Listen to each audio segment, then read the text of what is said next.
नमस्कार, DD news में आपका स्वागत है। मैं हूं रमा त्यागी। शुरुआत कर लेते हैं हेडलाइंस के साथ। विदेश मंत्रालय ने पाकिस्तान द्वारा देश के 15 इलाकों में हमले के प्रयास को लेकर जानकारी साझा करते हुए कहा, आतंकवाद का गढ़ है पाकिस्तान, दुनिया के कई आतंकी हमलों में उसका हाथ। पाकिस्तान ने भारत में कई जगह ड्रोन और मिसाइल से हमले का किया प्रयास। जवाब में भारत ने लाहौर में एयर डिफेंस सिस्टम को किया तबाह।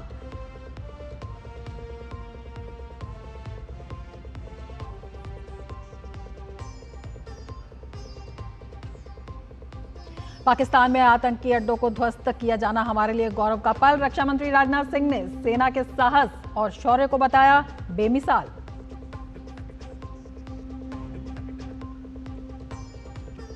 भारत ने पाकिस्तान के हमलों को किया नाकाम। लाहौर स्थित पाकिस्तान का एयर डिफेंस सिस्टम तबाह। एलओसी पर पाक गोलीबारी में 15 नागरिकों की मौत।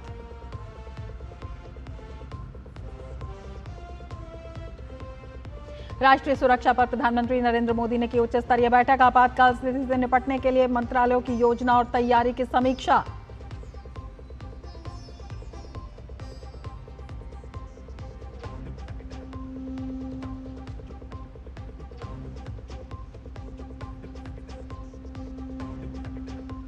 और सर्वदलीय बैठक में सभी दलों ने सरकार के प्रति जताया समर्थन। ऑपरेशन सिंदूर के लिए मल्लिकार्जुन खड़गे और असदुद्दीन ओवैसी ने थपथपाई सरकार की पीठ।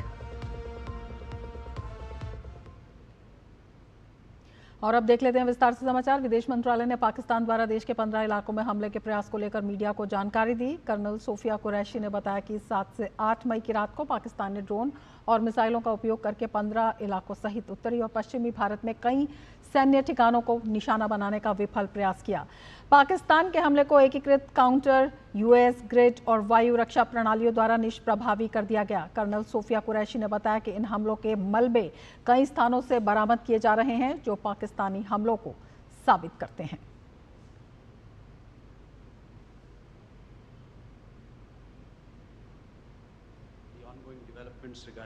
ऑपरेशन सिंदूर पर 7 मई 2025 को हुई प्रेस कॉन्फ्रेंस के दौरान भारत ने अपनी प्रतिक्रिया को केंद्रित, संतुलित और गैर उत्तेजक बताया था। यह विशेष रूप से स्पष्ट किया गया था कि पाकिस्तानी सैन्य ठिकानों को निशाना नहीं बनाया गया। साथ ही दोहराया गया कि भारत में किसी भी सैन्य लक्ष्य पर हमले का उचित जवाब दिया जाएगा। 7 से 8 मई 2025 की रात को पाकिस्तान ने उत्तरी और पश्चिमी भारत में स्थित कई सैन्य ठिकानों जैसे कि अवंतीपुरा, श्रीनगर, जम्मू, पठानकोट, अमृतसर, कपूरथला, जालंधर, लुधियाना, आदमपुर, भटिंडा, चंडीगढ़, नाल, फलौदी, उत्तरलाई और भुज पर ड्रोन और मिसाइलों से हमला करने का प्रयास किया। इन हमलों को इंटीग्रेटेड काउंटर यूएस ग्रिड और वायु रक्षा प्रणालियों द्वारा निष्क्रिय कर दिया गया। इन हमलों का मलबा कई स्थानों से बरामद हुआ, जो कि पाकिस्तानी हमलों का प्रमाण है। कर्नल सोफिया कुरैशी ने बताया कि भारत ने पाकिस्तान की हरकत का मुंहतोड़ जवाब दिया। भारतीय सशस्त्र बलों ने पाकिस्तान में कई स्थानों पर एयर डिफेंस रडार और सिस्टम को निशाना बनाया। विश्वसनीय जानकारी के अनुसार लाहौर में एक एयर डिफेंस सिस्टम को निष्क्रिय कर दिया गया है।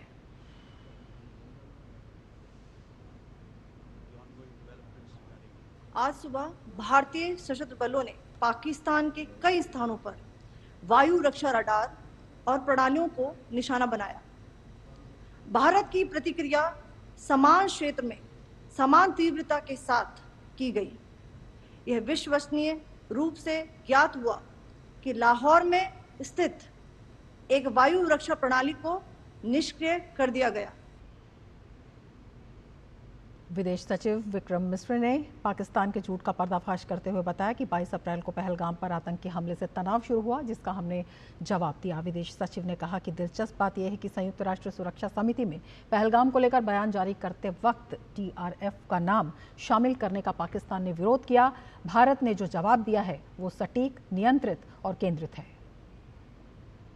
दिलचस्प बात यह है कि संयुक्त राष्ट्र की सुरक्षा समिति में जब पहलगाम के हमले को लेके एक प्रेस वक्तव्य जारी करने की बात चल रही थी, तो आप सोचिए किस देश ने टीआरएफ का, द रेजिस्टेंस फ्रंट का उसमें मेंशन किया जाना, उसको अपोज किया, पाकिस्तान ने। This was after the fact that the TRF claimed responsibility for this attack not once but twice within a few hours after the incident on the 22nd of April and then again on the morning of 23rd April.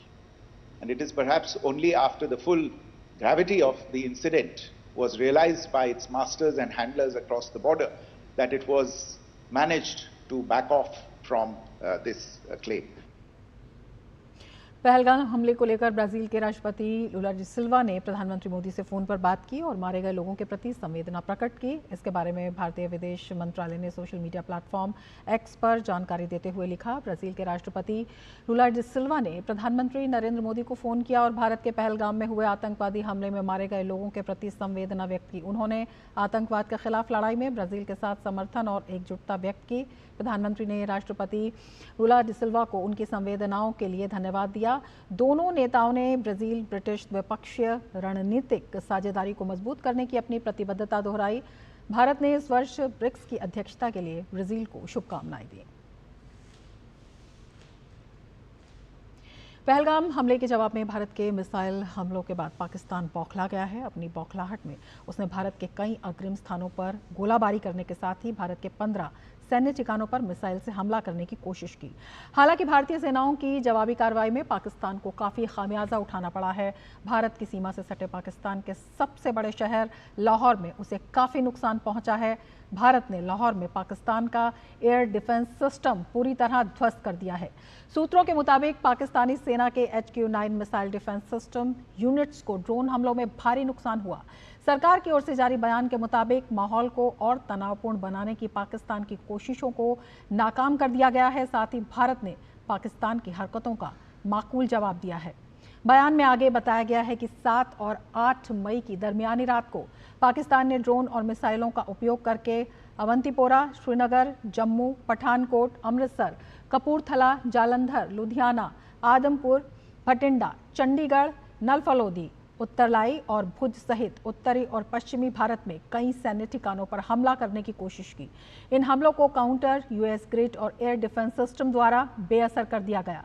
इन हमलों के मलबे अब कई स्थानों से बरामद किए जा रहे हैं जो पाकिस्तानी हमलों को साबित करते हैं। बयान में बताया गया है कि आज यानी 8 मई की सुबह भारतीय सशस्त्र बलों ने पाकिस्तान में कई जगहों पर एयर डिफेंस रडार और सिस्टम को निशाना बनाया। भारत ने पाकिस्तान की ही तरह उसी तीव्रता से जवाब दिया। विश्वसनीय रूप से पता चला है कि लाहौर में एक एयर डिफेंस सिस्टम को तबाह कर दिया गया है। बयान में पाकिस्तान की ओर से नियंत्रण रेखा पर की गई गोलीबारी का भारत की ओर से दिए गए माकूल जवाब का भी जिक्र है।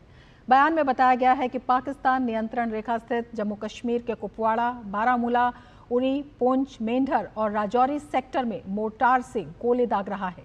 इनमें 16 नागरिकों की जान गई है। इनमें 3 महिलाएं और 5 बच्चे शामिल हैं। यहां भी भारत को पाकिस्तान को करारा जवाब देना पड़ा, जिसके बाद पाकिस्तान को गोलाबारी रोकनी पड़ी। बयान में यह भी कहा गया है कि भारतीय सशस्त्र बलों ने तनाव न बढ़ाने की अपनी प्रतिबद्धता को दोहराया है, बशर्ते पाकिस्तानी सेना इसका सम्मान करे। और रक्षा मंत्री राजनाथ सिंह ने ऑपरेशन सिंदूर को गौरवशाली बताते हुए सेना को उसकी बहादुरी के लिए बधाई दी। दिल्ली में रक्षा मंत्री राजनाथ सिंह ने DRDO भवन में राष्ट्रीय गुणवत्ता सम्मेलन 2025 को संबोधित करते हुए कहा कि जिस सटीकता के साथ ऑपरेशन सिंदूर को अंजाम दिया गया वो अकल्पनीय और बहुत प्रशंसनीय है। रक्षा मंत्री ने बताया कि इस ऑपरेशन में 9 आतंकवादी शिविर नष्ट कर दिए गए और बड़ी संख्या में आतंकवादी मारे गए, लेकिन किसी भी निर्दोष को नुकसान नहीं पहुंचाया गया।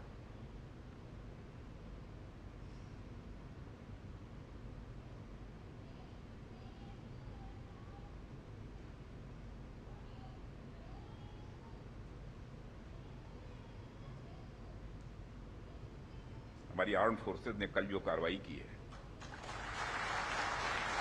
जो शौर्य और पराक्रम दिखाया है, उसके लिए मैं हृदय से बधाई देता हूं। जिस प्रेसीजन के साथ यानी जिस सटीकता के साथ ऑपरेशन सिंदूर एग्जीक्यूट किया गया वह अनइमेजिनेबल है, बहुत ही सराहनीय है। इसमें 9 टेररिस्ट कैंप्स तबाह हुए और अच्छी खासी संख्या में आतंकी मारे गए। जिस तरह से इस ऑपरेशन को किसी भी इनोसेंट को नुकसान पहुंचाए बिना मिनिमम कोलेटरल डैमेज के साथ अंजाम दिया गया, वह इसलिए संभव हो पाया क्योंकि हमारे formidable and professionally trained armed forces के पास इक्विपमेंट भी हाई क्वालिटी के थे। प्रधानमंत्री नरेंद्र मोदी ने राष्ट्रीय सुरक्षा से संबंधित हालिया घटनाक्रमों के मद्देनजर राष्ट्रीय तैयारियों और अंतर मंत्रालयी समन्वय की समीक्षा के लिए भारत सरकार के विभिन्न मंत्रालयों और विभागों के सचिवों के साथ एक उच्च स्तरीय बैठक की अध्यक्षता की। पीएम मोदी ने मौजूदा स्थिति से निपटने के लिए मंत्रालयों द्वारा बनाई गई योजना और तैयारी की समीक्षा की। साथ ही मंत्रालयों और एजेंसियों के बीच निर्बाध समन्वय की आवश्यकता पर बल दिया। पीएम ने विभिन्न मंत्रालयों और विभागों के सचिवों को अपने अपने मंत्रालय के कार्यों की व्यापक समीक्षा करने और आवश्यक प्रणालियों के पूर्ण सुरक्षित संचालन को सुनिश्चित करने का निर्देश दिया, जिसमें तत्परता, आपातकालीन प्रतिक्रिया और आंतरिक संचार प्रोटोकॉल पर विशेष ध्यान दिया गया।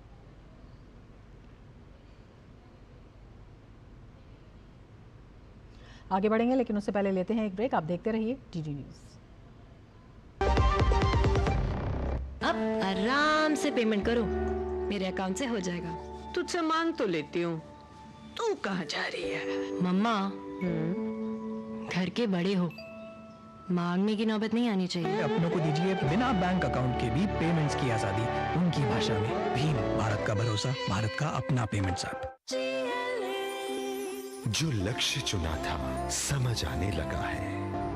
GLA यूनिवर्सिटी, उच्च लक्ष्य की निश्चित प्राप्ति। यार मार्केट कैसा ऊपर नीचे होता है, याद रख, करियर, इन्वेस्टमेंट और लाइफ में ऊपर नीचे होता रहता है यार। वो तो है, बस भाई डटे रहे, तभी तो अपने सपने पूरे कर सकता है। सही है। लाइफ और म्यूचुअल फंड्स में लॉन्ग टर्म सोचना सही है। सही है। हाँ, म्यूचुअल फंड निवेश बाजार जोखिमों के अधीन है। योजना से जुड़े सभी दस्तावेजों को ध्यान से पढ़ें। जब भी किसी का नुकसान होते तो लोग का कहते मालूम? गई भैंस पानी में। पर हमरे गांव में नहीं, हमरे गांव में कहते हैं अच्छा क्या मोटर इंश्योरेंस लिया, वरना उधार लेना पड़ता गुरु। अच्छा किया हेल्थ इंश्योरेंस लिए, वरना गहने गिरवी रखने पड़ते, फिर बाढ़ आ गई। रमेश बोला अच्छा किए जो फसल का इंश्योरेंस लिए, वरना जमीन बेचनी पड़ती। भैंस तो पानी में जाएगी, पर आपकी जमा पूंजी नहीं। इनके जैसे करोड़ों लोग यही कहते हैं। अच्छा किया इंश्योरेंस लिया। जब धरती चीर कर निकलता है लोहे का पत्थर और मिलता है मोंगिया के जोश से, फिर तपता है, पिघलता है और बनता है फौलाद। अब होता है सरिया सारी खूबियों के साथ। मोंगिया स्टील, मजबूत देश का मजबूत सरिया। शादी का किचन मैं के जहाँ, गोल्डी किचन किंग मसाले हो वहाँ। गोल्डी लाई है फ्रेश लॉक टेक्नोलॉजी, जो रखे मसालों को हर समय फ्रेश। ब्रेक के बाद फिर से आपका स्वागत है। और जिस तरह से हम बता रहे हैं, एक बार फिर पाकिस्तान के नापाक इरादे को नाकाम किया है भारत के जाबाज सशस्त्र बलों ने, भारत की सेना ने। और पाकिस्तान के जो मंसूबे हैं, पाकिस्तान का जो दोहरा चरित्र है, पाकिस्तान का जो झूठ है, उसका पर्दाफाश किया है विदेश मंत्रालय ने। इसी पर हम चर्चा करेंगे। हमारे साथ दो खास मेहमान जुड़े हुए हैं। मेजर जनरल ध्रुव कटोच हमारे साथ जुड़े हुए हैं और प्रोफेसर अंशु जोशी हमारे साथ जुड़ी हुई है। कटोच सर, सबसे पहले आपके पास आना चाहेंगे और आपसे समझना चाहेंगे, जिस तरह से एक बार फिर आज पाकिस्तान के नापाक इरादों को भारत ने करारा जवाब दिया है। पाकिस्तान की ये जो डबल स्टैंडर्ड है, पाकिस्तान का ये जो झूठ है, उसका पर्दाफाश तो हुआ ही है। ये भी बात सामने आई है कि चाहे पाकिस्तान कोई भी तौर तरीका अपनाए, भारत के आगे अब टिक नहीं सकता। देखिए, जहाँ तक पाकिस्तान की बात है, उसने झूठ का सहारा लिया है 1947 से लेके आज तक। लेकिन बेसिकली पाकिस्तान की जो एक बात है, उसकी आर्मी उसको कंट्रोल करती है और जो भी आर्मी के हक में होगा वही जाके प्रोग्राम उनकी आर्मी चलाती है। तो जनता के जो अगर जनता को नुकसान होता है, इतना फ़र्क पाकिस्तान की सेना को नहीं पड़ रहा है।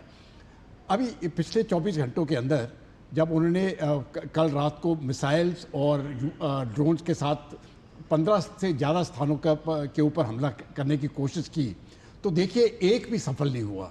ये मैं समझता हूँ हमारा एयर डिफेंस सिस्टम का एक बहुत बड़ी कामयाबी है। दूसरा, उसके जवाब में हमने कुछ स्थानों पर हमला किया जैसे जहाँ पर लाहौर की बात करते हैं उनका पूरा रेडार एस्टैब्लिशमेंट बर्बाद हो गया है। तो इसका मतलब है पाकिस्तान अपने आप को प्रोटेक्ट करने की भी क्षमता नहीं रखता है। इसलिए मैं समझता हूँ अगले 24 घंटे बिल्कुल बहुत ज़रूरी है देखने के लिए आगे क्या कार्रवाई करता है। अगर पाकिस्तान इसी रास्ते में चलेगा तो मुझे लगता है उसी प्रकार से भारत उसको मुंह तोड़ जवाब देगा, हमारी सेना वही जवाब देगी। लेकिन अगर पाकिस्तान सुधर जाता है फिर हम आगे देखेंगे क्या कार्रवाई करनी है, और अगर पाकिस्तान सुधर जाता है तो वो उनकी जनता के लिए अच्छा है। अगर नहीं सुधरता है तो मैं समझता हूँ पाकिस्तान की सेना को मुंह तोड़ जवाब देना बहुत ज़रूरी होगा। बिल्कुल, और वो दिखाई भी दे रहा है कि उसकी पूरी तैयारी है। अंशु जी, आपके पास आना चाहेंगे। करारा जवाब भारत की तरफ से अगले 24 घंटे जिस तरह से संवेदनशील कटोच सर ने बताए हैं, उसकी भी पूरी तैयारी लगातार जिस तरह से बैठकों का दौर है। और यही नहीं, तथ्यों के साथ भारत ने अंतर्राष्ट्रीय जगत को सबूत दिए हैं पाकिस्तान की आतंकवाद को समर्थन के, और उसको देखते हुए जिस तरह से विश्व बिरादरी का भारत को समर्थन मिल रहा है, लगता है कि हर मोर्चे पर पाकिस्तान असफल होता जा रहा है। निश्चित तौर पर पाकिस्तान न सिर्फ हर मोर्चे पर असफल है, चाहे आप सैन्य शक्ति की दृष्टि से देख लें किस प्रकार से जब पाकिस्तान ने भारत पर यह दुर्दांत पहलगाम आतंकवादी हमला करवाया 22 अप्रैल को, तो भारत ने फिर इस बार मुंह तोड़ जवाब देते हुए ऑपरेशन सिंदूर को अंजाम दिया। और हमने बड़े ही सफलतापूर्वक तरीके से, एक सर्जिकल तरीके से पाकिस्तान के सिर्फ आतंकवादी ठिकानों को बर्बाद किया, जिसमें लश्कर और जैश के हेडक्वार्टर्स शामिल थे। और इन हमलों के माध्यम से हमने ये बताया कि हम पहली बात तो कभी भी एक अग्रेसर देश नहीं है, लेकिन जब कोई हमारे ऊपर हमला करेगा तो हमारी शूरवीर सेना उसका फिर मुंह तोड़ जवाब देगी। अंतर्राष्ट्रीय स्तर पर बड़े पैमाने पर भारत को इस पूरे ऑपरेशन के लिए और इस जवाब के लिए बहुत बड़ा समर्थन मिला है। दुनिया के जितने भी शक्तिवान देश आप देखें, ग्लोबल साउथ की जो इमर्जिंग शक्तिवान देश हैं, उनको आप देखें, हर एक कॉन्टिनेंट से भारत को समर्थन आ रहा है, क्योंकि ये जो आतंकवाद की लड़ाई है, हम इसे समझें, ये सिर्फ भारत की लड़ाई नहीं है। आज की तारीख में अंतर्राष्ट्रीय स्तर पर ये एक प्रायोरिटाइज्ड ऑब्जेक्टिव है। तो चाहे कूटनीतिक स्तर पर आप देखें, हमने नवंबर 2024 में यूनाइटेड नेशंस के प्लेटफॉर्म पर एक इंटरनेशनल सैंक्शन मॉनिटरिंग टीम थी, उसको हमने अपनी रिपोर्ट प्रस्तुत की थी। हमने बताया था किस प्रकार से पाकिस्तान अंतर्राष्ट्रीय स्तर पर जो आतंकवादी हैं, जो लिस्टेड हैं, उनको किस प्रकार से अपने पनाह देने का काम करता है, कैसे रिलीजियस साइट्स को फंडिंग के लिए, आतंकवादियों को छुपाने के लिए, उनको ट्रेन करने के लिए उसका इस्तेमाल करता है, और भोले भाले नागरिकों की आड़ में किस प्रकार से आतंकवादी हमले करवाता है। तो आज पाकिस्तान पूरी तरह से वैश्विक स्तर पर बेनकाब हो रखा है। और यदि हम देखें तो अंतर्राष्ट्रीय राजनीति की दृष्टि से, भारत से यदि हम बायलैटरली देख लें तो सैन्य दृष्टि से और कूटनीतिक दृष्टि से हर और पाकिस्तान विफल नजर आता है। और इसीलिए हमने देखा कि किस तरह से पाकिस्तान के सांसद रो रहे हैं, वहाँ की लीडरशिप में खलबली मची हुई है, वहाँ की जनता में खलबली मची हुई है, और अंदर ही अंदर वे भी जानते हैं कि उनकी अपनी आर्थिक स्थिति, राजनीतिक स्थिति किस प्रकार की है। तो ये देखना अब बड़ा एक मैं कहूँ कि अगले 24 घंटे किस प्रकार के निकलते हैं, ये बड़ी संवेदनशील स्थिति बनी हुई है। ये देखना होगा कि पाकिस्तान समझदारी पूर्ण तरीके से डी एस्केलेट करता है या फर्दर इस पूरे चीज को एस्केलेट करता है। क्योंकि हमारी जो ऑफिशियल हमारी जो प्रेस रिलीज आई है उसमें हमने साफ कहा कि ये बड़ा संयमित, संतुलित, बहुत आइडेंटिफाइड हमने ठिकानों पर हमले किए, और ये किसी भी तरह से एस्केलेट करने के लिए हमने ऑपरेशन सिंदूर को अंजाम नहीं दिया है। कटोच जी, आपसे समझना चाहेंगे, पाकिस्तान एस्केलेट नहीं करेगा, इस पर किस तरह से विश्वास किया जाए? क्योंकि पाकिस्तान की तरफ से स्टेटमेंट आया था कि इस तरह की एस्केलेशन जो है नहीं की जाएगी, और उसके बाद भारत ने आतंकी ठिकानों पर जो है ध्वस्त किया, लेकिन वो जो निरीह बेचारे मासूम लोग हैं, जो बॉर्डर एलओसी के आसपास लोग जिनका कोई कसूर नहीं है, उनके ऊपर अटैक कर रहे हैं। किस तरह की एक नीति दिखाते हैं, हालांकि विश्व भर में इसकी भर्त्सना हो रही है? देखिए, जहाँ तक पाकिस्तान की बात है, उनके जो प्रधानमंत्री हैं शहबाज शरीफ, उनकी तरफ से जो पहले स्टेटमेंट आया था, मेरे ख्याल से एक दिन पहले वो आया था, उसने कहा मैं जो भी फौज जो एक्शन लेना है वो फौज करेगी और मैं अपनी फौज को पूरी छूट देता हूँ। इसका मतलब जो उसने अपनी पॉलिटिकल अथॉरिटी थी उसके ऊपर वो बोला कि जो भी फौज चाहेगी वो करेगी। अब जाके मैं मुझे ये लग रहा है कि फौज अपने आप को बचाने के लिए जो भी एक्शन कर रही है वो पाकिस्तान को बचाने के लिए नहीं कर रही है, वो पाकिस्तानी फ़ौज को बचाने के लिए कर रही है। इसलिए मुझे लगता है कि हो सकता है वो पाकिस्तानी फ़ौज अभी तक भी एस्केलेशन के रास्ते पे चली है, अपने आप को पाकिस्तानी सोसाइटी में रेलेवेंट रखने के लिए। तो अभी आज रात को क्या होता है, कल रात को क्या होता है, ये हमको देखना है। लेकिन पाकिस्तान के कुछ और भी प्रॉब्लम्स हैं जो अंदरूनी प्रॉब्लम्स हैं। बलूचिस्तान में हर दिन उनके सैनिक जो हैं वो मारे जा रहे हैं। कुछ दिन पहले मुझे लगता है पिछले 24 घंटे के अंदर कोई 14 सैनिक मारे गए हैं। उससे पहले भी कुछ दिन पहले इसी प्रकार से पाकिस्तान जो बलोच लिबरेशन आर्मी है, उन्होंने पाकिस्तानी सोल्जर्स के ऊपर हमला करके उनकी कैजुअल्टीज़ की है। और देखा जाए तो पूरे अगर आप इस जनवरी से देखें तो बहुत कैजुअल्टीज़ हुई है। इसके अलावा अफ़गानिस्तान के साथ उनका प्रॉब्लम है, तहरीक तालिबान के साथ उनका प्रॉब्लम है। तो कितने फ्रंट पाकिस्तान खोल सकता है, लेकिन फिर भी अपने आप को रेलेवेंट रखने के लिए पाकिस्तान की सेना पाकिस्तान को बर्बाद कर सकती है, ये हमको खतरा है। इसलिए एस्केलेशन हो सकता है और मुझे पूरा यकीन है भारत पूरे उसके लिए तैयार है। और अगर फिर से करता है आज रात को तो उसी प्रकार से उसको मुंह तोड़ जवाब मिलने वाला है। बिल्कुल। वक्त हो चला है एक ब्रेक का, बने रहिए डीडी न्यूज़ के साथ।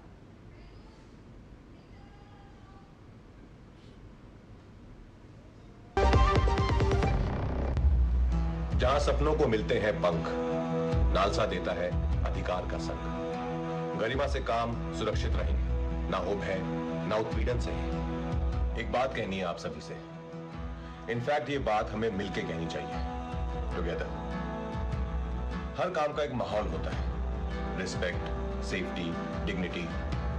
लेकिन जब कोई आंखों से, शब्दों से या इशारे से सीमा पार करता है, it's not casual, it's harassment. Posh act ये कहता है हर वर्क प्लेस, हर महिला और पुरुष के लिए सुरक्षित होना चाहिए। Unwelcome messages, wow you look hot today, ये सब नॉर्मल नहीं है। It's not harmless, it's hurtful. मैं राजकुमार राव आपसे आग्रह कर रहा हूं, काम के माहौल में इज्जत जरूरी है और हर आवाज में।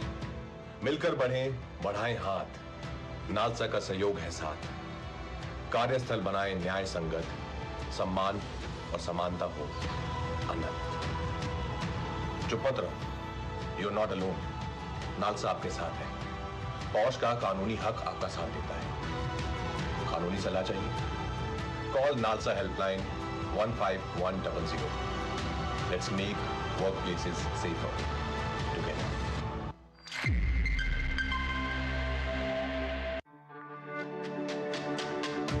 मेरी पसंद, मेरी पसंद,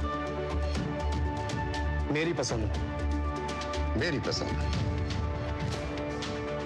हमारी पसंद, हम सबकी पसंद। मजबूत देश का मजबूत सरिया, मोंगिया स्टील।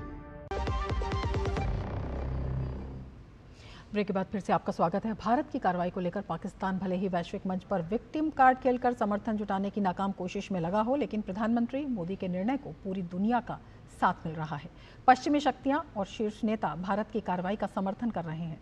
ब्रिटेन के विदेश मंत्री ने कहा कि 22 अप्रैल को हुए इस भयानक हमले पर भारत का आक्रोश सही है। उन्होंने पाकिस्तान से अपनी सीमाओं के भीतर आतंकी खतरे से निपटने के लिए और अधिक प्रयास करने का आह्वान किया। वहीं ब्रिटेन के सांसद ऋषि सुनक ने आतंकी ढांचे पर भारत के हमले का समर्थन किया है और कहा है कि किसी भी देश को दूसरे देश के अपने खिलाफ किए जा रहे आतंकी हमलों को स्वीकार नहीं करना चाहिए। वहीं ब्रिटेन की सांसद प्रीति पटेल ने हमले का समर्थन किया और कहा कि भारत को अपनी रक्षा करने और अपने लिए खतरा पैदा करने वाले घृणित आतंकी ढांचे को नष्ट करने के लिए उचित कदम उठाने का अधिकार है। वहीं कांग्रेस सदस्य थानेदार ने कहा कि आतंकवाद को बर्दाश्त नहीं किया जा सकता और इसे दंडित किए बिना नहीं छोड़ा जा सकता और भारत को अपने लोगों की रक्षा करने का अधिकार है। उन्होंने चरमपंथी नेटवर्क को खत्म करने के भारत के प्रयासों के प्रति दृढ़ एकजुटता व्यक्त की।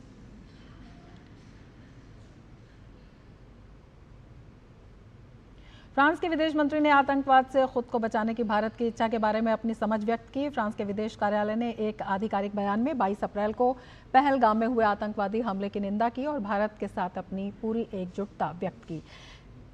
उन्होंने कहा कि फ्रांस आतंकवादी समूहों के खिलाफ लड़ाई में भारत का समर्थन करता है। भारत में इजरायल के राजदूत ने कहा कि इजरायल भारत के आत्मरक्षा के अधिकार का समर्थन करता है और कहा कि आतंकवादियों को पता होना चाहिए कि निर्दोषों के खिलाफ उनके जघन्य अपराधों से बचने के लिए कोई जगह नहीं है। इसके साथ ही सांसद गेट वाइल्डर्स ने अपने ट्वीट में कश्मीर को 100% भारतीय बताते हुए अपना समर्थन व्यक्त किया है। और इसके साथ ही इस बुलेटिन में फिलहाल इतना ही। दीजिए इजाज़त, नमस्कार।